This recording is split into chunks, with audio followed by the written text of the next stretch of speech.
या आठवड्यामध्ये वाळू धोरण हे मंत्रिमंडळासमोर जाईल आणि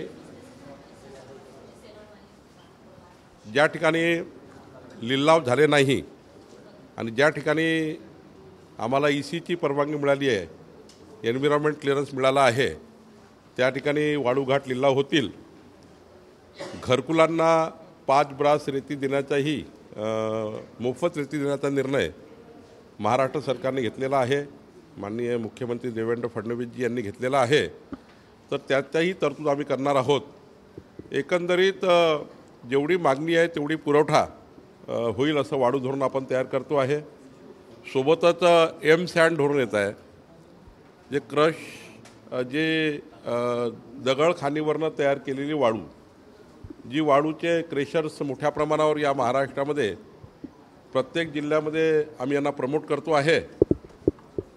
प्रत्येक जिल्ह्यामध्ये वाळू तयार करणारे क्रेशर, स्टोन क्रेशर, ज्यातनं वाळू तयार होईल मोठ्या प्रमाणावर, त्यामधून मग ही जी रिव्हर सँड आहे याची मागणी कमी होईल आणि त्यामुळं मोठ्या 2 वर्षामध्ये वाळूचं जे मागणी आणि सप्लाय याच्यामधला डिमांड आणि सप्लायमधला जो काही फरक आहे तो दूर होईल। मोठ्या प्रमाणावर प्रत्येक जिल्ह्यामध्ये आता स्टोन क्रशर लागणार आहे, त्यातून वाळू तयार होणार आहे। आज कुठल्या विषयावर तुम्ही बैठक घेताय? उन्हाळा तापायला लागलेला नागपूर शहरातला पाणी पुरवठा नागपूर जिल्ह्यातला याबाबत बैठक? नागपूर जिल्हा, नागपूर शहरामध्ये आम्ही या ठिकाणी वॉटर स्केअरसिटीची बैठक घेतो आहे। कालही मी एक बैठक घेतली, परवा एक बैठक घेतली आणि या बैठकीतनं नागपूर शहराला पुरेसा पाणी मिळेल आणि जिल्ह्यामध्ये कुठे टँकर लावण्याची परिस्थिती येणार नाही याची काळजी आम्ही घेतो आहे। एक 37 कोटीचा आराखडा आम्ही तयार केलेला आहे आणि नागपूर शहरामध्ये 22 तारखेला मी पुन्हा एकदा शहराची बैठक घेणार आहे आणि यातनं नागपूर जिल्हा, अमरावती जिल्ह्याची पाणी टंचाई दूर करण्याचा आणि अमरावती जिल्ह्याचाही पाणी टंचाई आराखडा मी मंजूर केला आहे। त्यामुळे दोन्ही जिल्ह्यामध्ये, अमरावती जिल्हा आणि नागपूर जिल्ह्याचा जे टंचाई येणार नाही, स्केअरसिटी होणार नाही याची काळजी आम्ही घेतो आहे।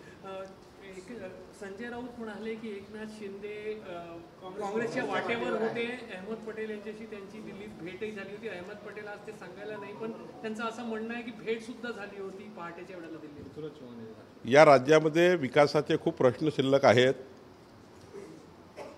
संजय राऊतांच्या बोलण्यावर महाराष्ट्राचं काही लक्ष नाही, माझे काही लक्ष नाही, कारण आता जनतेला विकास पाहिजे आहे आणि त्यामुळे आमच्यासमोर प्रायोरिटी आता पॉलिटिकल प्रश्नाची नाही आहे, राजकीय सरबत्तीची नाही आहे। आमच्यासमोर प्रायोरिटी आहे की महाराष्ट्राच्या 14 कोटी जनतेला देवेंद्र फडणवीस सरकार, आमचं सरकार कसं न्याय देईल आणि जे आम्ही संकल्प दिला जनतेला तो पूर्ण कसा करू याकडे आमचं लक्ष आहे।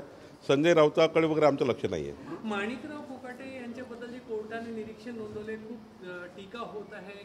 माणिकराव कोकाटे यांना जर अपात्र ठरवलं असतं तर तिथे निवडणूक घ्यावी लागली असती, खर्च झाला असता, असं कोर्टाचं निरीक्षण आहे।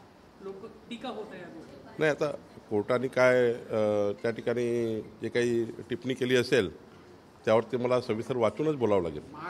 बुलढाण्यामध्ये एका शेतकऱ्यानं आत्महत्या केली, त्याच्या पंचक्रोशीमध्ये पाण्याची मोठी समस्या होती आणि काही दिवसांआधी राज्य सरकारनं त्या शेतकऱ्याला पुरस्कार देखील दिला होता। नाही, असं आहे की आता तिथली काय परिस्थिती निर्माण झाली, प्रत्येक वर्षी वेगवेगळ्या भागामध्ये वेगवेगळी परिस्थिती निर्माण होते। कधी पाऊस असतो, कधी नसतो, कधी टंचाई असतं, कधी पूर्ण पाणी असतं। प्रत्येक वर्षी परिस्थिती बदलत असते त्या भागामध्ये। त्या ठिकाणची काय परिस्थिती झाली याचा नेमका मी त्या ठिकाणी अहवाल घेईल किंवा आढावा घेईल। महाराणी ताराराणी यांची समाधी जी आहे ती दुर्लक्षित आहे। सातारा येथे संघबाहुली इथे त्याची जी समाधी आहे तिथे दुर्लक्ष आहे आणि अनेक आता पावलं उचलण्यात येत्या वेगवेगळ्या समाधी त्या बाबतीत सरकारकडे याचा विचार झाला पाहिजे आणि तो नक्की करू। पंजाब के अमृतसर में मंदिर के ऊपर ग्रेनेड अटैक हुआ है, कैसे देखते हैं?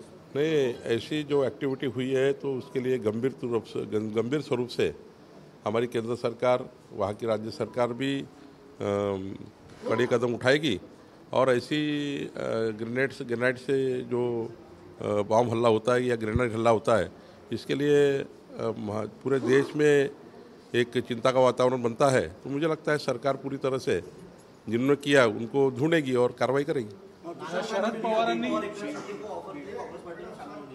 किसने? वो होली का फटाका होगा।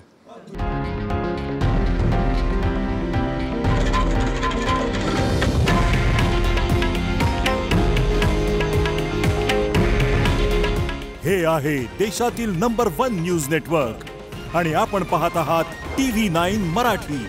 काळजी तुमची, हित महाराष्ट्राचं.